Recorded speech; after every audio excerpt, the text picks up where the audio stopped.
Let's touch them all once again. June 24th, 2020. I'm Alex. He's Keith. Hello. And, oh my God, I think I have a cold take from last week.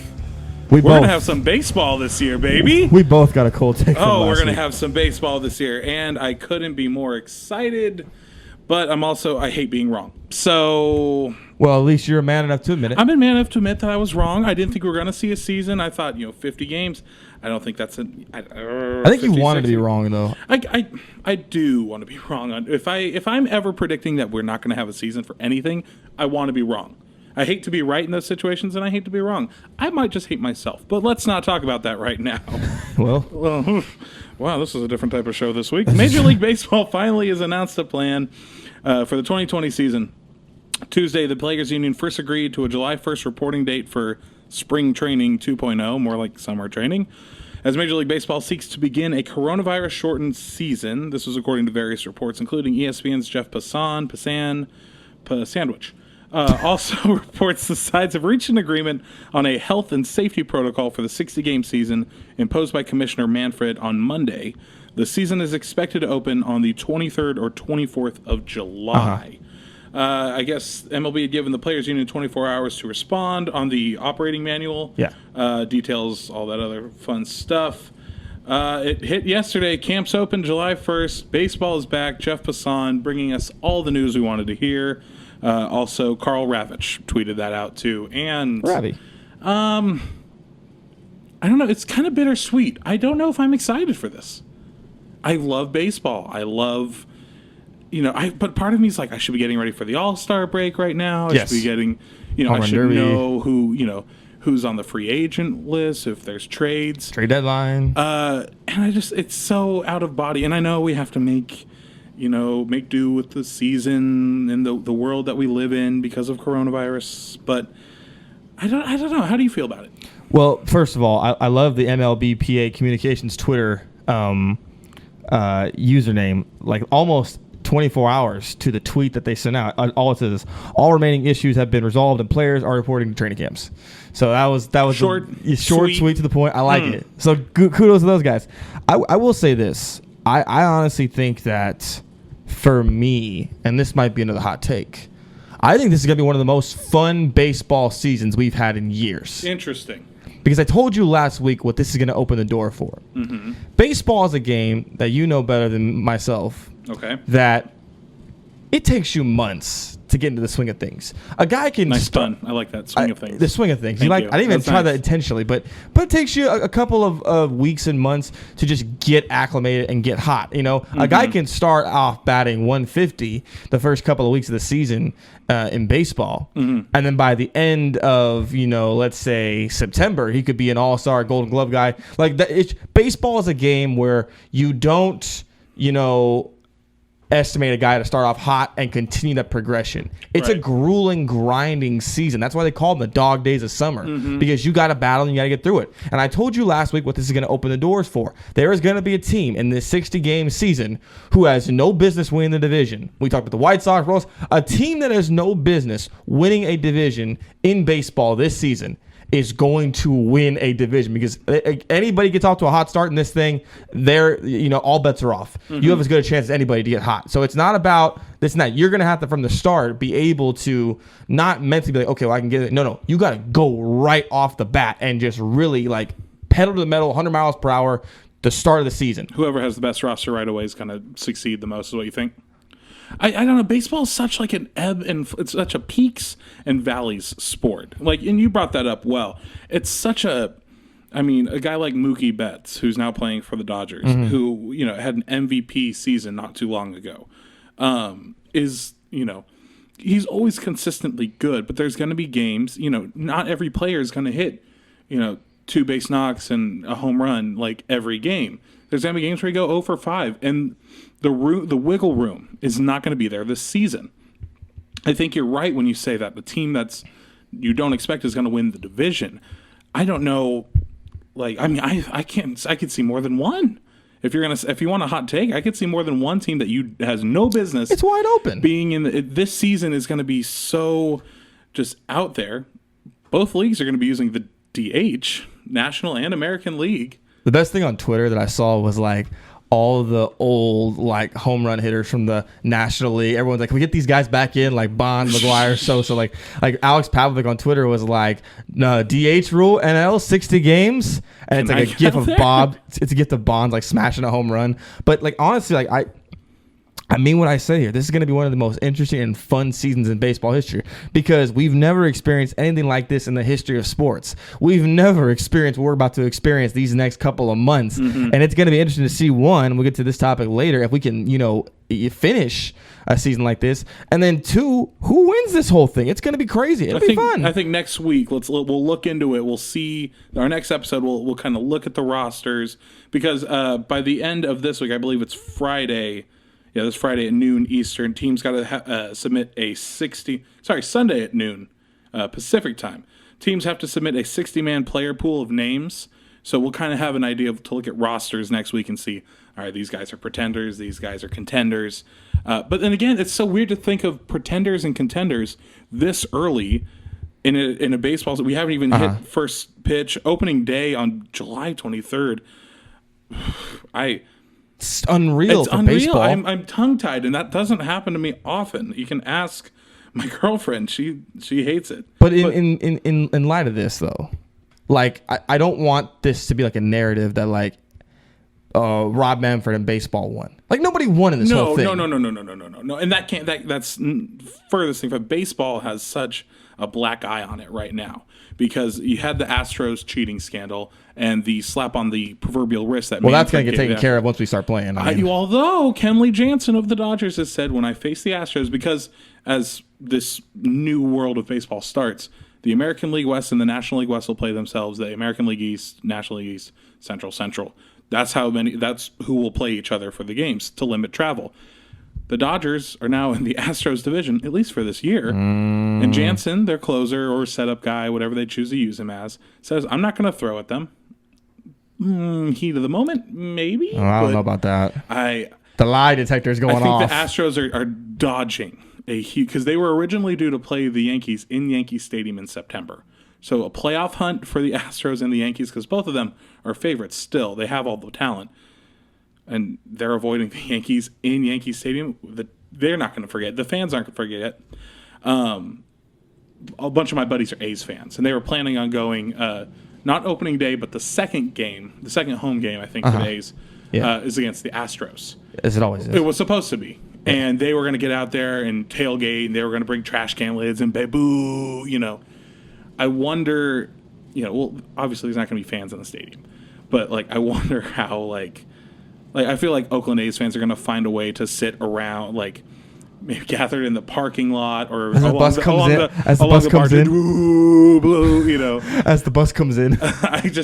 People are going to forget. And I don't think the A's players are going to forget. Because they went after Mike Fiers pretty hard after he brought this up. Well, Astros players went after him. So I think there's going to be some sort of, to use the wrestling term, heat between the players. Not so much, I think, when they play the National League. Maybe the Dodgers, some of those guys. But, I mean, if there's an Astros-Rockies game, I don't see there going to be too much. The Rockies are out for blood.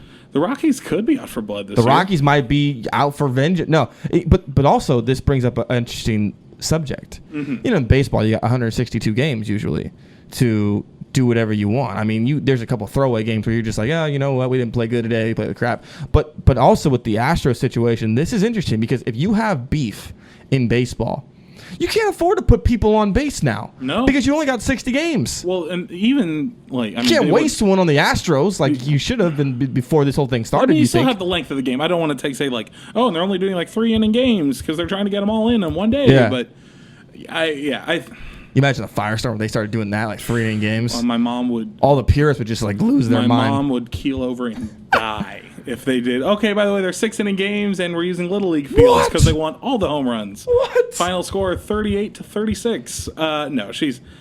Did you have the over in the Rockies-Brewers game today? Over under 54.5 runs scored today. Bad beats. 23rd, 24th opening day for baseball. The trade deadline will be August 31st. September 15th, the playoff eligibility deadline for the rosters. They do not have a set date for the playoffs, for the World Series, or the All-Star game. I say just cancel the All-Star game. It would have been held at Dodger Stadium this year. cancel it. Just move everybody who's in line to host the All-Star game. Just move it back a year. Do what the NFL did with the Raiders. Vegas. It was supposed to be in Vegas, the draft. And so now they not only moved it back 2 years for the draft, but they're hosting next year's Pro Bowl as well too. Good for them. I know. Oh boy, the Pro Bowl. Woo. Hey man, the Pro Bowl is a part of American history. Okay. Okay. Yeah.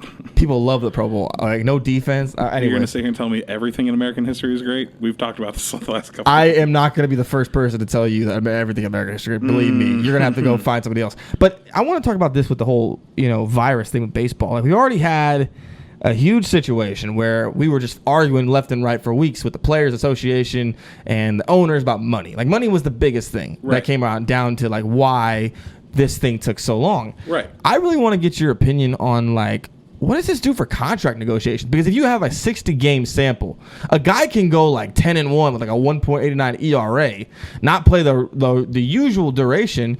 And obviously, no one's going to get big money, but he could get a big contract extension. I don't think performance is going to affect contracts too much, at least coming out of this season. What I think is going to affect it more is hey, you were going to pay me $20 million a year, let's say, and then now coronavirus has come and I'm only getting paid $3 million, but I'm due for an extension. Are you going to back pay me that $17 million you still owe me on top of what you think I'm going to be worth? I think negotiations for free agents, I think the coronavirus, if it's done one positive thing, which is weird to think about, a positive coming out of the coronavirus, is it's going to blow up the free agent market as we think. I think once the virus, we've figured out a vaccine or whatever, and we can start bringing people back as to how we thought we knew things, I think the free agent market's going to be so different because it's almost like BC AD. It's going to be pre-coronavirus.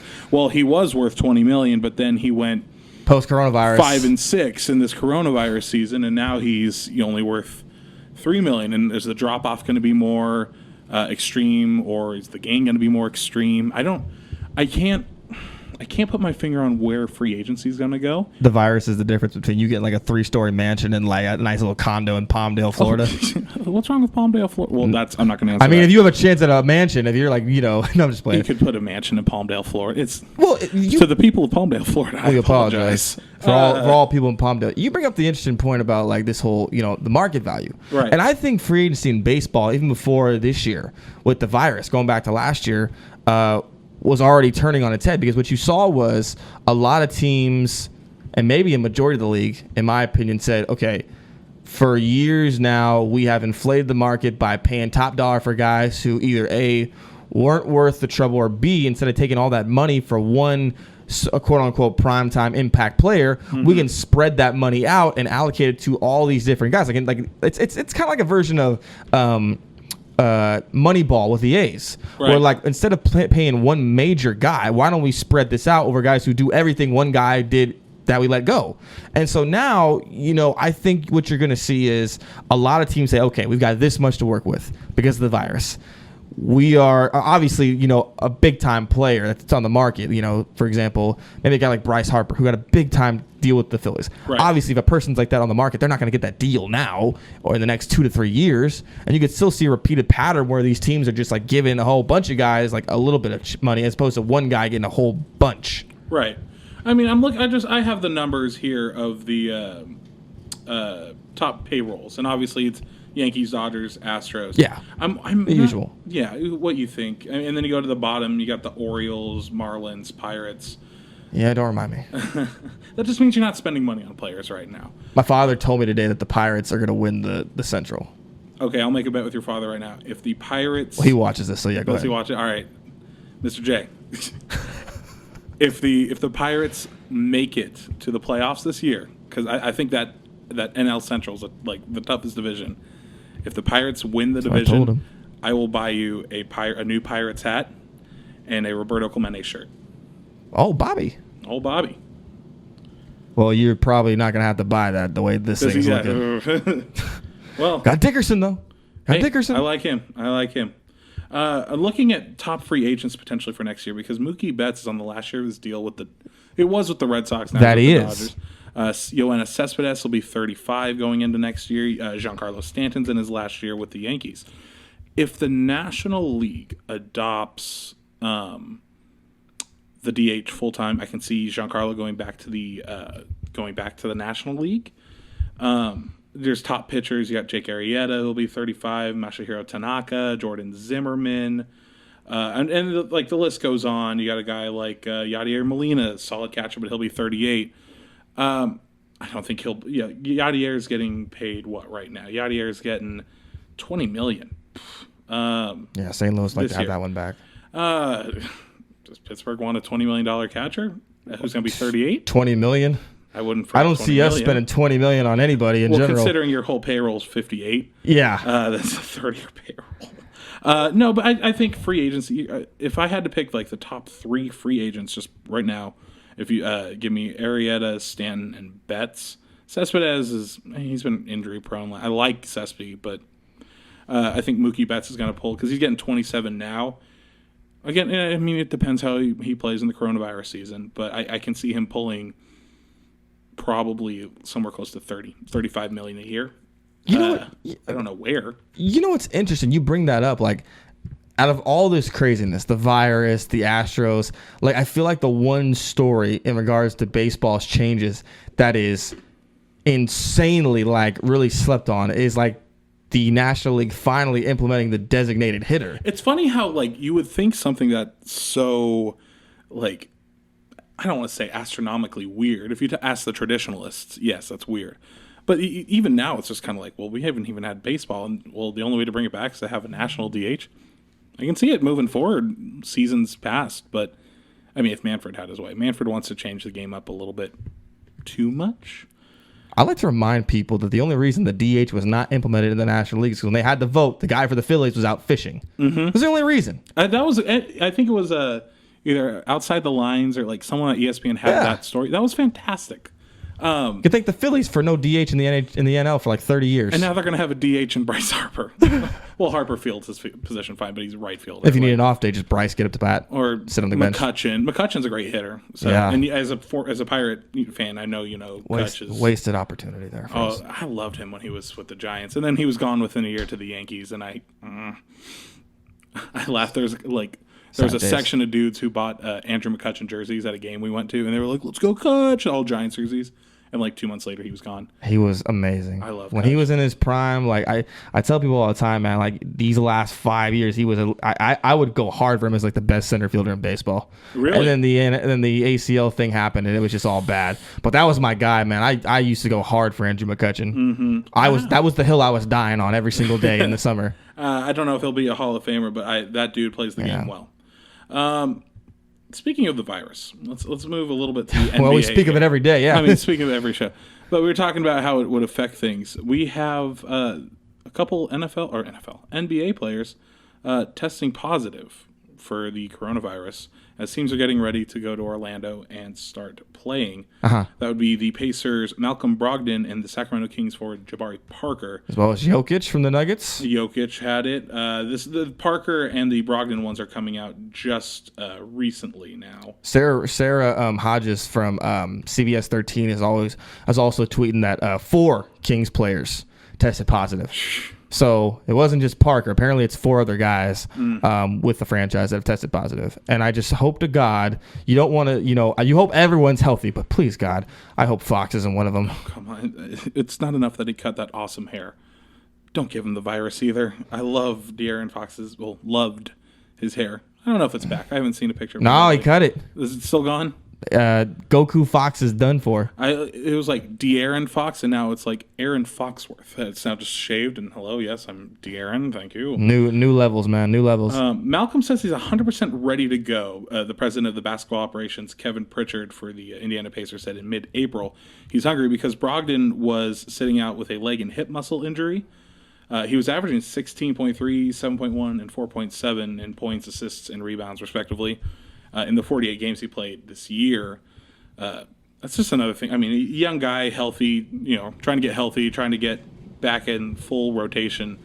You hate to see that. And then Jabari Parker only appeared in 1 game for the Kings.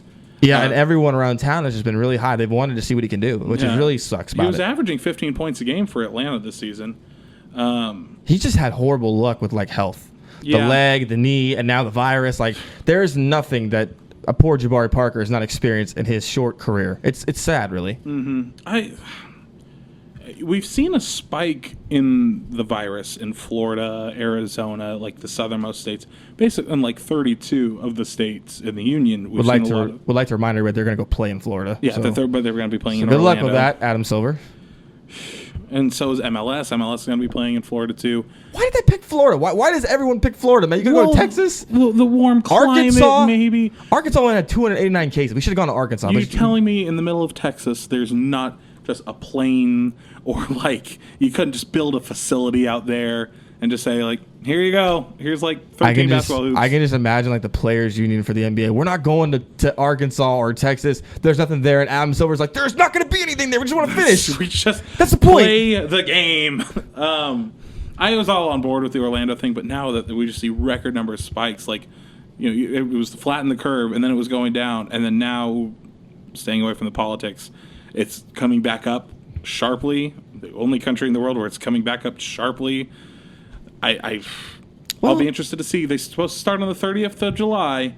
I'll be interested to see if they get the full 22-team season. Well, Eric Karros from Fox, MLB analyst and former player. By the way, I just found this out today that Eric Karros had 5 seasons where he hit 30-plus home runs and 100 RBIs. So I never knew that. Big ups. But he mentioned the idea that it's not just up to the organizations in sports and the, I guess you could say, teams that are going to try to build this thing back up to be cautious. It's also up to the players to think about things other than the game now. It's how am I washing my hands? Am I wearing my mask when I do go outside? Am I using hand sanitizer? These are things now as players you are going to have to do on top of being ready physically and mentally to play the game. I think nobody really recognizes the mental strain that most professional athletes go through. No. The mechanics of being a prime athlete and playing, yes, it's just a game. You're playing a kid's game. You're still playing it at such a high level. And I think if throwing the, protection aspect into it, it probably helps that they're all going to be in like isolated, hotel rooms via, same teams, whatever. I worry for them. I worry for these players' health and safety. Especially like the NBA and the MLS, it's all going to be in the same spot. I think within that first week we're going to see at least not like a Rudy Gobert, somebody who's an idiot and just started like grabbing up on the mic and Dude, that wasn't a good move at all. Defensive Player of the Year, shut the whole league down. But I worry. I worry that we're going to see cases just spike quickly within players, and we're going to get a star. You're going to get a Harden or a Westbrook or LeBron or somebody come down with the virus, and then the whole thing's just going to be like, all right, we're done, and there's no champion. And just as quickly as they try to get it started, it stops, and then that's going to affect another league that was about to start.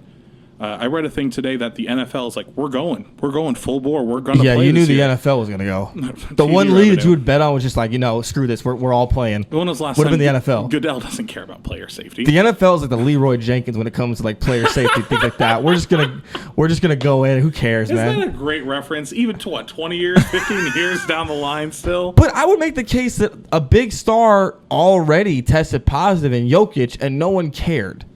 Even though Jokic is asymptomatic. And I bring this up because, yes, I think, I'm going to play devil's advocate here. Are you going to get positive tests? Obviously. Yeah. But that's because you're enhancing testing. You're testing guys now left and right. And that's the scary part about this virus that I think no one is talking about is that you don't even need to show symptoms to basically have it. Jokic was asymptomatic. He didn't show any symptoms. There was no fever. There was no cough. There was no shortness of breath. He just got tested, and he had it. Same thing with Brogdon, who's asymptomatic. You wouldn't even know if you had it. And that's crazy with this whole thing, because you and I could have this virus right now. We wouldn't even know it. And that's why testing is so important. And so what you're going to see is, you're going to get guys who I think are going to get asymptomatic and testing.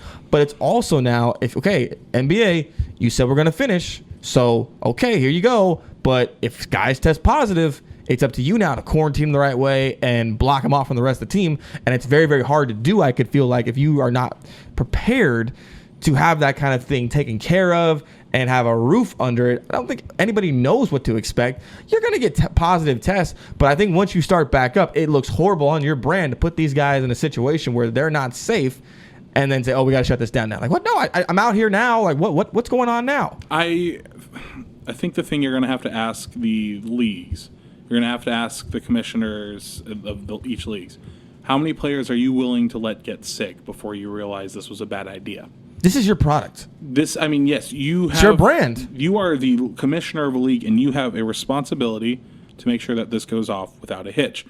Am I going to say Silver's job rides on this? Absolutely not. Manfred, not. Goodell, no. Gary Bettman, the NHL, no. But how okay are you with players getting sick under your roof, under your quarantined games, before how many are you willing to, like, let them see get sick? And how many stars are you willing to? And how much are you willing to before, you deem it a success or a failure? I got to be honest. I don't know what to expect. I don't either. I'm excited as, obviously a sports fan. We have sports podcasts. I'm excited to have stuff to talk about, but still in the back of my mind, I'm like, how much is the safety of your playing? How much is the safety of your health versus making money playing a game? Dame Lillard even mentioned, he's like, I'm going to sit out if we're not going to have a serious threat to the playoff hunt in the Western Conference. I think that's the smart choice. Like, give it the run, give it the sporting try, give it the, hey, here we go. If my team's not doing well, then I'm like, I'm not going to risk it anymore. You're seeing guys like Bertans for the Wizards and Bradley for the Lakers that just said, I'm not going. I feel bad for that guy. Avery Bradley? I feel bad for Avery Bradley. He was just like, hey man, I'm not comfortable doing this. I'm kind of worried about my health. I'm going to take a step back. And then the Lakers front office was like, all right, cool. J.R. Smith, how you doing, baby? What it do? Well, they have no choice. No. They got to get somebody in there. Let's just hope he dribbles the right way this time. I think the funniest part is just like number one, it's bad for the Lakers if we're just talking like in basketball terms, because the reason they won and beat the Clippers the last time they did was because Avery Bradley came off the bench and hit like 5+ threes. And so now it's like we've got to make up for shooting and defense. And it's just hilarious to me that like their only options that they've been considering are J.R. Smith, just because of the rapport and chemistry with LeBron, and Swaggy P was on Twitter today like, I'm ready to go. I'm ready to play. I'm ready to rock. And I really want to see like them sign some wild card to just like really have LeBron, like it'll be LeBron's biggest challenge. Like, listen, we're here. Don't get sick. Stay in the house. Stay in the hotel. Paging Meta World Peace. What's he doing these days? Can you? I would not mind to see Ron come back. I've always loved Ron. Big fight Ron. The misunderstood NBA players have always been my favorites, man. I like Zach Randolph, Ron Artest. Man, misunderstood. I've always told people, man, like, hey, listen, Ron, his two greatest accomplishments, going into the stands and beating that fan down and then hitting the three to seal the finals. I forgot he hit that three. I just still remember the Malice in the Palace, like watching SportsCenter that night, like looking at my dad. Does this happen often? And my dad just like no, swinging like it's Holyfield. Like, come on, get him, Ron. And he's not even a Pacer fan. He was just. Well, that kind of situation, like we talk about it now and joke about it, but like I honestly feel like if that situation happened today, with the amount of social media that we have now. Do you understand the firestorm that would have happened? There wouldn't have been in this PC world. Firings. Guys would have lost jobs. That banishments from the league. You're talking banishments from the stadium. I don't think Ron Artest would have been allowed back in the state of Michigan. Can you imagine, like, what if? But also in the context, like, if you play fantasy basketball. Ron Artest was 25 at the time that happened, and people forget he was on track those first 10 or so games. He was having an MVP season. He was. The Pacers had just beat the team that knocked them out of the Eastern Conference Finals. And imagine you have Ron Artest averaging 20 and almost 5 a game, and you just see him go into the stands like, that's my first round pick. No, Ron, no. Please. Don't go. My team. Championship down the drain. Next season, you'd have to name your team Artests, right? It's like that one year where my buddy Doug picked Aaron Rodgers like second round in fantasy football, and he broke his collarbone or whatever. And he just like first or no, he got his knee injured versus the Bears. Was it on Monday night? Oh yeah. Okay. And he was just killing people that year. Yeah, I can imagine. I might name my fantasy football team Artest's right hand this year. the hand of God of Meta World Peace. That guy definitely did experience something in regards to the Lord. I'll tell you that much. Speaking of, He was baptized. speaking of the NFL, before we wrap things up today, it's kind of a fun list I saw today. This is via CBS Sports. It's ranking the top 10 NFL quarterbacks coming into this next season. Oh yeah, let's get into this. Who do you think is on the list? Who do you think who would you say your top 10 is right now? If I had to pick 10, Yeah. I'll even take top 5. okay. Well, Tom Brady is definitely number one. You think Tom Brady's your number one quarterback coming into the season? Why would he not be? Age. His last Why pass do you as a guys Patriot. keep bringing up age, man? I don't care how many avocado smoothies you drink. He's not the number one Listen, quarterback. man, right if more guys drank avocado smoothies like the GOAT Tom Brady, there would definitely. I'm sure I'd look a lot better if I drank more avocado. If I drank avocado smoothies, I wouldn't exist right now, man. I'd just be a stick. You're already tiny. You would have no co-host. If I drink an avocado smoothie, I'm like losing You'd 10 turn pounds. sideways and the wind would take you away. Or avocado ice cream. So- He's silly with both. He's a big avocado advocate. Tom Brady is. Avocados from Mexico, Tom Brady. Hey, let's make a deal. I'll take 10% of that advertising deal. If you are going off current or just in general, like what have you done for me lately? Off of last season, moving forward. Obviously, I would pick Patrick Mahomes. Okay. Because it's like Jesus with an arm. Okay, he's like Golden Arm from like Blue Mountain State. But in all seriousness, you give me your top 10, or you give them. Well, let's start with this. You give the list that they have right there on your little laptop. Okay. You give me your list, and we'll go from there. Well, this isn't mine. This is CBS. Okay, this is your CBS's I'll give list. you my top 3 quarterbacks right now coming into the season. Okay. Pat Mahomes, Russell Wilson, and I'm not going to give it to Tom Brady. Give me. The freak. I know. I'm not going to. He's not top 3. Is this Niners bias? No, Jimmy G is not a top 10 quarterback. I'm a Niner fan. I have fully fine. Not yet. Jimmy G's best pass was the handoff to Raheem Mostert to seal the NFC champion. That's a lie. It's a heck of a play Jimmy had. Hey, it's a good form on that He handoff. doesn't have to throw it. Right He in the doesn't- chest. He doesn't have to throw it. Right in the chest, Jimmy. Pat Mahomes. Porn star Jimmy. Porn star Jimmy. Pat Mahomes, Russell Wilson, and this is going to upset the PC crowd, but Drew Brees. I have Drew Brees as the third best quarterback in the NFL right now. I mean, as long as this isn't like a convention for human rights, Drew is Quarterback play, the best athlete on the field, quarterback-wise, third best, I have Drew Brees. I'm glad he's learning. He's flipping around, but good. So that's their top that's three. their top. No, that's my top 3. That's your top three. What's their top three? Well, let's start at number 10. This person only played a game and a half last year, and they have him at number 10. Ben? Big Ben. Ben Roethlisberger, Ben cracked number the top 10. They're saying last time we got a meaningful glimpse of Big Ben back during 2018, he was still the Big Ben we've all come to know over the past 15 years. 2 years ago, he completed 67% of his passes for over 5,000 yards, 34 touchdowns, 16 interceptions.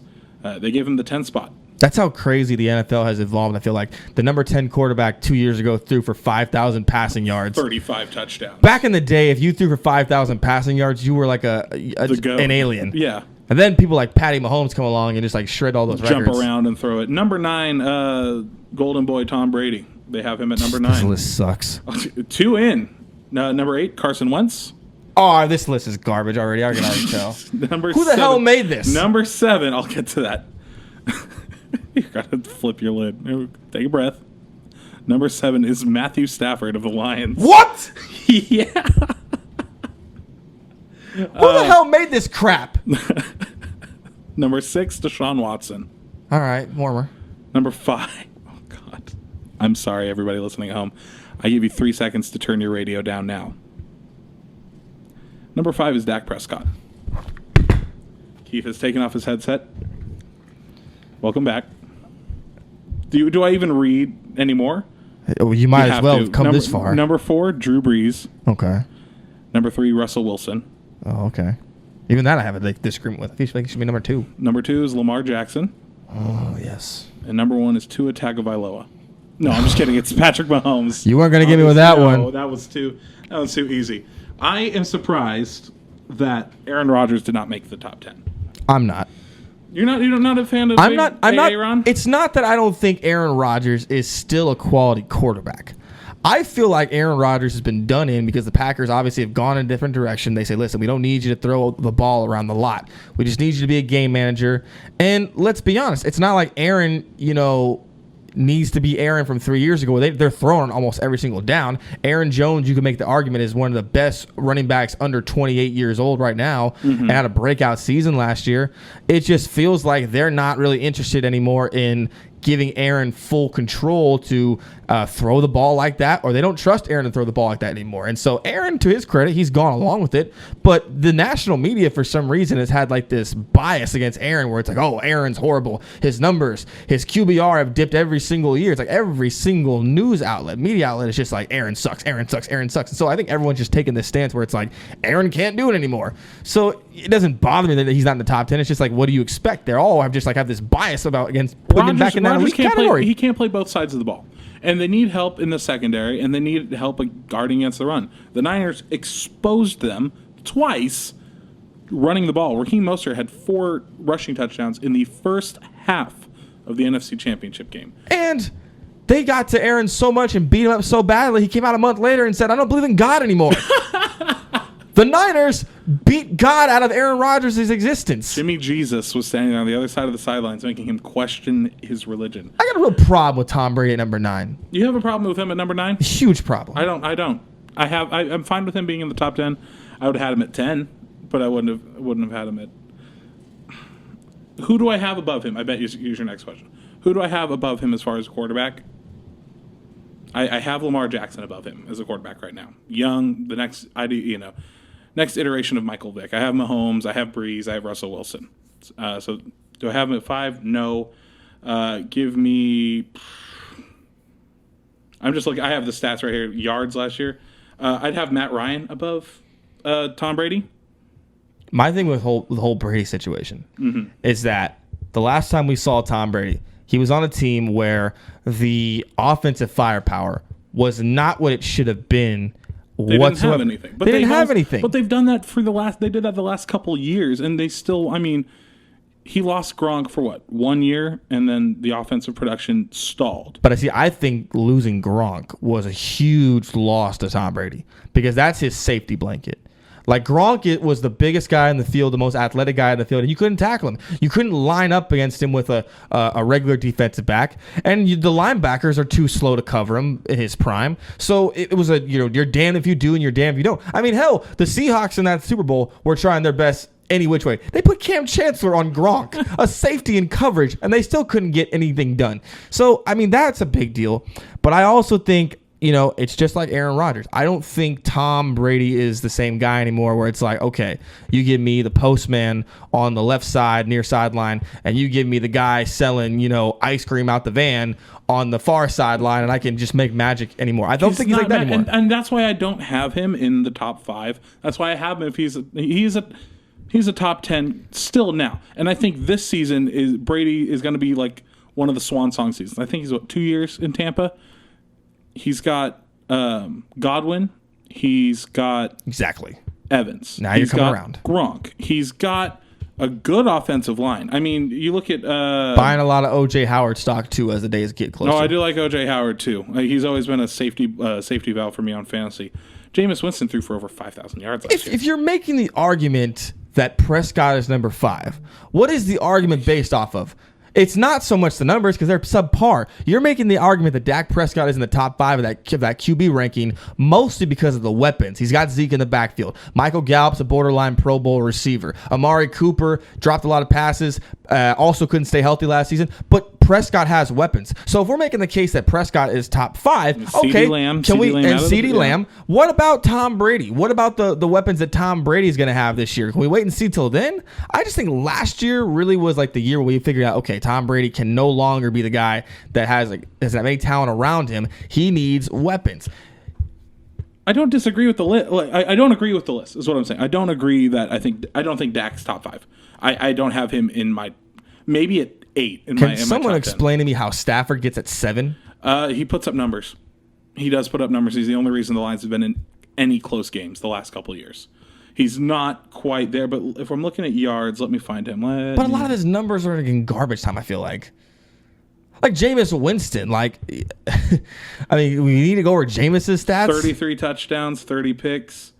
Jameis just racks them up, man. 5% of his of his passes were touchdowns. I lost in the semifinals of fantasy football last year, mainly because Jameis Winston had a 50-point game. Christmas Eve, he's playing the Saints, I believe, on the at home, and he throws like 5 picks in the first like 2 quarters of the game. I'm just like, oh, really? You couldn't do that the week before? I'd be in the finals right now? No? Okay. You hate to see it. He also took 47 sacks last year. If that offensive line doesn't improve, which I think it will. I think it'll be marginally better because Bruce Arians is a smart coach. I think he'll improve that offensive line. If the Bucs improve that offensive line and limit the sacks, we'll see. But I think also the one thing that people aren't talking about Tom Brady, I think Tom Brady is the greatest quarterback that ever played. But I think a lot of what Tom Brady did with New England in the backlog of this career has been based off the situations in an offense where it's a lot of crossing routes, it's a lot of ins, it's a lot of near sideline, far sideline stuff outside the numbers. Bruce Arians has always been an offensive minded coach where it's like, we're going to attack the field, we're going to go downfield, and so it's going to be interesting to see how much Tom has left in the tank, because if Tom can still throw the ball, which he hasn't been required to do in New England, I mean, that opens up the floodgates for everything in regards to Evans, who's one of the best deep ball receivers, jump ball receivers in the league. Godwin, like you mentioned, was a borderline Pro Bowl receiver. Howard, it's going to be really interesting to see how they use and utilize Tom Brady as a quarterback. Are there going to be a lot more, short yardage plays, medium yardage plays, or does Arians trust Tom enough where it's like, no, screw it, we're just going to go downfield and bombs away? Because Jameis had that in him. It's just that Jameis couldn't protect the football. And the one thing that Bucs fans have banked on is that Tom Brady has always been a quarterback in New England in his career. Doesn't throw a lot of interceptions. Doesn't make a lot of mistakes. 3 seconds or less and the ball's out of his hands. So that's an interesting thing that I want to see. Is like, can that still transfer over to Tampa Bay when the time comes? Because you're playing in a division where the defensive lines, like, New Orleans, Atlanta had a decent defensive line. They're still scary. They get after the quarterback in the NFC South. Mm-hmm. Let me ask you this as we wrap this up. Between Tom Brady, Aaron Rodgers, and Jimmy Garoppolo, who would you rather have with the game on the line in the fourth quarter? Tom Brady. No question asked. Tom Brady had 1 game-winning drive last year. Okay, that's fine. Aaron Rodgers had 3. Jimmy Garoppolo had 4. Well, I will remind you, though. That Jimmy Garoppolo also had a really great defense that turned the field. Mm-hmm. I made it shorter. That's the hard part about our job. The only thing I will say in regards to Garoppolo, and one of those game-winning drives, by the way, is because of George Kittle throwing 10 New Orleans Saints off his back as he's running down the field. Garoppolo kept him in that game too. He did, but the play that sets up the field goal is George Kittle. It was a 5-yard out and Kittle going down. He goes down to the 30 if you take away the penalty. By the way, George, thank you for being the lone bright spot 3 years ago on my fantasy team. I plucked George out of nowhere. He had 40 points a game. I love so Kittle. I have a thing about jerseys that I'll explain some other time. Okay. I cannot buy jerseys because, or at least with players' names on them, because I have a curse. We'll go over it sometime. I'm sure there's a tease for next week. But I was like, I got to get a Kittle jersey. My girlfriend was like, oh, so you like this Kittle guy? She's not a huge sports fan. I'm like, oh, yeah, he's great. He's this and that. And I got a Jimmy Garoppolo jersey, which I bought, and then he got injured. Yeah. There's a preview for the curse. So she's like, oh, and it's getting around Christmas time. And I'm like, you better not. Don't do it. Don't spend money on me. My buddy Charlie, Jimmy, Albert, they all got me a Kittle jersey. They pitched in. And they gave it to me, and I'm super pumped, and I sent a picture to my girlfriend. She had bought one that day, and I sent it to her 5 minutes after she had gotten it. And she's just like, son of a... Now you've got 2. No, we returned the one, and she got me some nice headphones. But I was like... By the way, he wears the same number that Vernon Davis wore, right? 85? Number 85. Huh. Interesting concept. Who was the better number, 85? I'll still say Vernon because those years was the only thing the Niners had. Well, they had Crabtree and Gore for a couple of them, but Vernon, after he got thrown out of the game by Singletary, he flipped his career around. Vernon also has the catch from Smith against the Saints, right? The catch 3, the third of the big catches. George is a big-time player, though, but until George gets one of those. Because he's not, he doesn't need one.